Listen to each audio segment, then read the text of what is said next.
Hello guys, welcome to the channel. So आज हम continue कर रहे हैं अपनी सॉफ्टवेयर इंजीनियरिंग की प्लेलिस्ट को। तो आज हम पढ़ने वाले हैं स्पायरल मॉडल, जो कि एक एसडीएलसी मॉडल है और ये एग्ज़ाम में बहुत बार आ चुका है। ये जो हमारे एग्जामिनर का बहुत ही फेवरेट क्वेश्चन, क्योंकि बहुत बार आ चुका है और ये लास्ट ईयर भी आया था। तो ये जो हमारा स्पायरल मॉडल है, इससे पहले मैं आपको दो मॉडल और बता देती हूँ, वाटरफॉल मॉडल और प्रोटोटाइप मॉडल। तो ये जो स्पायरल मॉडल है, ये हमारे दो मॉडल से बनकर बना है मिलकर, वाटरफॉल मॉडल और प्रोटोटाइप मॉडल। और यूज़ टू मैनेज रिस्क, इसमें जो सबसे मेन मास्टर पॉइंट होता है तो ये है कि ये यूज़ करते हैं रिस्क को मैनेज करने के लिए। इसमें सबसे बड़ा हाथ होता है रिस्क को मैनेज करना। बाकी के दोनों रिस्क को मैनेज हम नहीं करते थे, बट इसमें हम करेंगे। और एक step by step develops different parts of the software. ये सॉफ्टवेयर के डिफरेंट पार्ट्स को स्टेप बाय स्टेप बिल्ड करता है। स्टेप बाय स्टेप मीन्स कि एक स्टेप, देन दूसरा स्टेप, देन तीसरा स्टेप, स्टेप से स्टेप बाय स्टेप ही हमारे सॉफ्टवेयर को बनाता है। और ये प्रपोज करा था हमारे या बनाया था बैरी बोहम इन 1988। 1988 में बैरी बोहम ने इसको प्रपोज किया था, मतलब बनाया था। और each phase build a spiral of progress. इसमें क्या होता है, जो हमारा हर फेज है वो एक स्पायरल बनाता है प्रोग्रेस की। इट मीन्स एक हमारा पूरा हुआ, ये एक तो पहले तो क्वाड्रेंट्स में पूरा होता है। इसके 4 स्टेप्स हैं, 4 क्वाड्रेंट होते हैं, 4 स्टेप्स होते हैं। सो इसमें क्या होता है, हर एक फेज जो होता है, हर एक जो स्टेप होता है वो एक स्पायरल को बनाता है, जिससे क्या पता चलता है हमारी एक प्रोग्रेस पूरी हुई है। Then use for large projects, इसको हम मोस्टली लार्ज प्रोजेक्ट्स के यूज़ करते हैं। अगर हम इसको स्मॉल प्रोजेक्ट्स में यूज़ करेंगे तो हमारा बहुत ज़्यादा टाइम वेस्ट होगा और ये कॉम्प्लेक्स हो जाएगा। तो इसलिए हम इनको यूज़ करते हैं लार्ज प्रोजेक्ट्स के लिए, जिसमें कि हमारा ज़्यादा टाइम लगता है, जिसमें रिस्क ज़्यादा होता है, रिस्क का लेवल। और ये एक एक्सपेंसिव मॉडल है, बिकॉज इसमें एक तो स्पायरल है, इसका मतलब ये बार बार आइट्रेट करेगा, ये लूप में जाएगा, और इसलिए हमारा ये एक्सपेंसिव है। Next, customer involve through out the process. इसमें क्या है, कस्टमर का इन्वॉल्वमेंट है थ्रू आउट द प्रोसेस। पूरे प्रोसेस में कस्टमर इसमें इन्वॉल्व रहेगा। जो हमारा प्रोटोटाइप मॉडल था उसमें क्या था, बस स्टार्टिंग में इम्प्लीमेंटेशन से पहले तक हमारा कस्टमर का इन्वॉल्वमेंट था। बट स्पायरल मॉडल में ऑल द प्रोसेस, जितने भी हमारे प्रोसेस होंगे वो होंगे, स्टेप्स होंगे, इसमें कस्टमर का इन्वॉल्वमेंट रहेगा। तो इसमें हमारे 4 फेजेज आते हैं। पहला आता है determine objective, alternative and constraint. इसमें क्या होता है, हमारे रिक्वायरमेंट्स को गैदर करते हैं, या फिर इसमें जितनी भी रिक्वायरमेंट्स हैं, ऑब्जेक्टिव हैं या फिर रिसोर्सेज हैं, इनको हम डिफाइन करते हैं। रिक्वायरमेंट्स से इकट्ठा करते हैं कस्टमर से और एक प्लान तैयार करते हैं जो कि उन रिक्वायरमेंट्स के बेस्ड करेगा। इसमें हमारा जो डायरेक्शन है और टाइम है, इसको हम कंप्लीट करते हैं प्रोजेक्ट की। मतलब ये सब हमारे डिसाइड हो जाते हैं कितने टाइम में बनेगा, कितनी कॉस्ट लगेगी। तो ये क्या होगा, हमारा ऑब्जेक्टिव डिफाइन करना हो गया। नेक्स्ट प्रोसेस क्या हो गया हमारा, आइडेंटिफिकेशन एंड रिजॉल्व रिस्क। इसमें क्या आता है, हमारा रिस्क रिजॉल्व आ जाता है। मतलब इसमें हम रिस्क को देखेंगे कहाँ पे है, उसको रिजॉल्व करेंगे। जो हमारा पहले हमने जो 2 पढ़े थे मॉडल, इनमें नहीं था। तो इसमें आ गया identification and resolve of risk. तो इसमें क्या करेंगे, हम जो हमारे पोटेंशियल रिस्क है उनको हम आइडेंटिफाई करेंगे और सॉल्यूशन देंगे उन सारे रिस्क का, या फिर उनको सॉल्व कर देंगे और एनालाइज करेंगे रिस्क को, जिससे कि हमारे जितने भी इश्यूज़ हैं वो सब ना आएँ, जो कि हमारे लास्ट में आएंगे टेस्टिंग के टाइम पे, तो वो पहले ही ना आए। तो ये जो रिस्क हैं ये टेक्निकल भी हो सकते हैं, ये फाइनेंशियल भी हो सकते हैं, ये टाइम रिलेटेड भी हो सकते हैं, मतलब कुछ भी हो सकता है रिस्क में। सो नेक्स्ट आता है हमारा डेवलपमेंट एंड टेस्ट। इसमें क्या होता है, हम डेवलप करते हैं और टेस्ट करते हैं, तो एरर्स वगैरह को रिमूव करते हैं। रिस्क अलग होता है और एरर अलग होता है। ये जो फेज़ है इसमें क्या होता है, हमारा एक्चुअल डेवलपमेंट करते हैं सॉफ्टवेयर का। इसके अंदर क्या आ जाएगा, हमारा कोडिंग आ जाएगा, डिज़ाइनिंग आ जाएगा और टेस्टिंग आ जाएगा।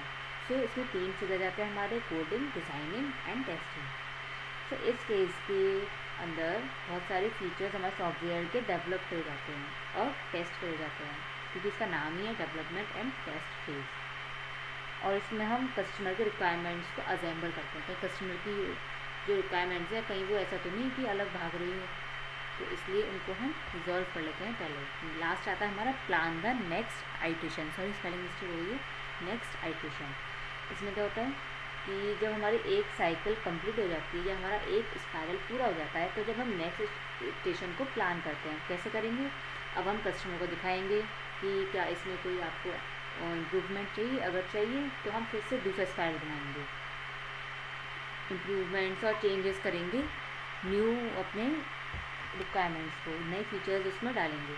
जो नेक्स्ट साइकिल प्लान करी जाएगी इसको कंसीडर करते हुए टाइम को, रिजल्ट को और रिसोर्सेज को, मतलब हमारे पास टाइम, रिजल्ट और रिसोर्सेज भी तो होना चाहिए। अगर वो ही नहीं होंगे तो हम कैसे प्लान कर लें नेक्स्ट आइटेशन, वो तो बीच में अटक जाएगा। तो ये इंश्योर करता है कि जो इम्प्रूवमेंट्स है वो नेक्स्ट साइकिल में एनहांस हो जाए। वो एनहांस किसको कर दें, सॉफ्टवेयर की क्वालिटी को और कस्टमर के सेटिस्फेक्शन को। तो ये तो हमारे हो गए चारों प्लान।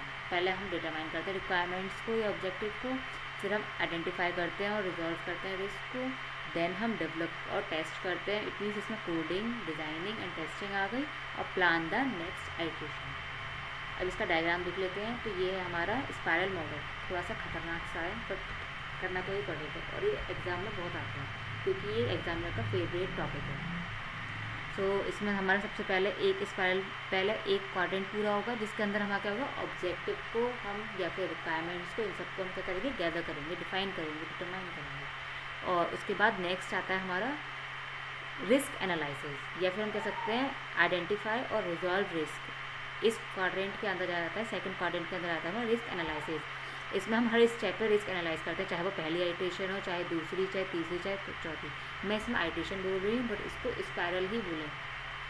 और इसमें हम जब हम एक बार बनाएंगे तो हम पहला प्रोटोटाइप देंगे, देन हम दूसरा प्रोटोटाइप देंगे, देन हम तीसरा देंगे। ओके, फिर हमारा जो थर्ड क्वाड्रेंट है उसमें आ जाता है हमारा डिज़ाइन करना या फिर टेस्ट करना और कोड करना, ये सब आ जाता है इसके अंदर। और फिर इसमें टेस्टिंग जितनी भी होती है हमारी, unit test, integration test, acceptance test, implementation, ये सब हमारा किसमें आ जाता है, थर्ड क्वाड्रेंट में। देन फोर्थ क्वाड्रेंट में क्या आ जाता है हमारा, प्लान द नेक्स्ट आइटरेशन। अगर इसमें किसी में भी एरर आई इन चारों के अंदर तो हम क्या करेंगे, नेक्स्ट आइटरेशन को प्लान करेंगे। जैसे कि हमने पहले यहाँ पे डिटरमाइन करा, देन सेकंड फेज़ में गए, फिर थर्ड फेज़ में गए।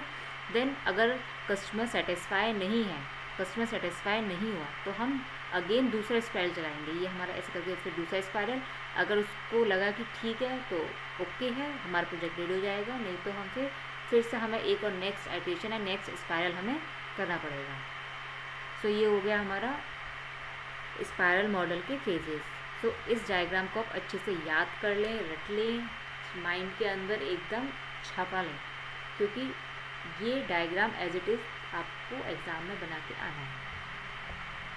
सो अब नेक्स्ट आ जाते हैं हमारे एडवांटेजेस एंड डिसएडवांटेजेस। तो सबसे पहला इसका एडवांटेज है रिस्क मैनेजमेंट। इसका मतलब क्या हो गया, जो हमारे रिस्क हैं वो पहले ही शुरुआत में ही क्या हो जाएंगे, आइडेंटिफाई हो जाएंगे और मैनेज करे जाएंगे। इससे क्या होगा, हमारे जो प्रॉब्लम्स हैं वो इजीली सॉल्व हो जाएंगी। पहले पता चला रिस्क अभी हम बनाते जा रहे हैं, हमारा जो फाइनेंशियल रिस्क अराइज हो गया, देन तो इसलिए हम पहले ही आइडेंटिफाई कर लेंगे। अगर उसमें बजट ओवरफ्लो जा रहा होगा तो पहले ही हम रोक लेंगे।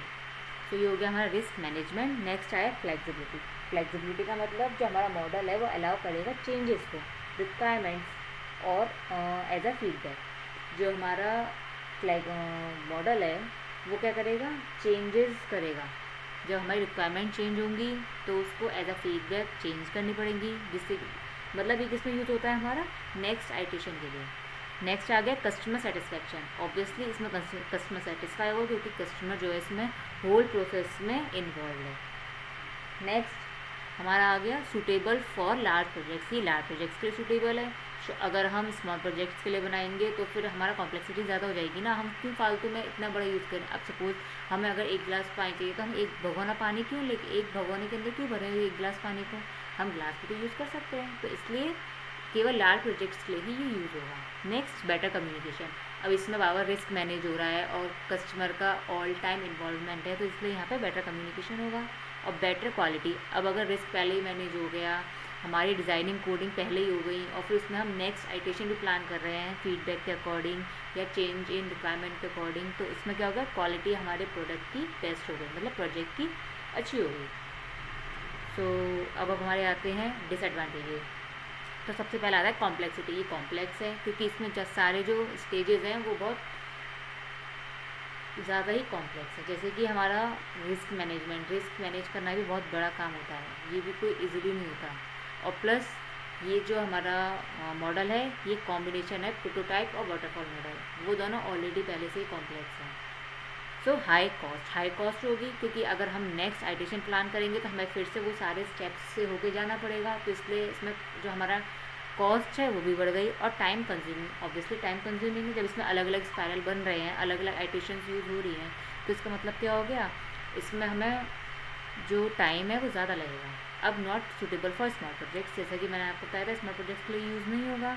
और depend on risk analysis, it means इसमें रिस्क एनालिसिस पर डिपेंड है। अगर हमने रिस्क एकदम एक्यूरेटली डिफ़ाइन करा है, आइडेंटिफाई करा है, एकदम अच्छे से उसको हटा दिया है, तो ही वो हमारा स्पैन मॉडल चलेगा, वरना हमारा प्रोजेक्ट बीच में ही रुक जाएगा। तो इसकी हाईली डिपेंडेंसी है रिस्क के ऊपर।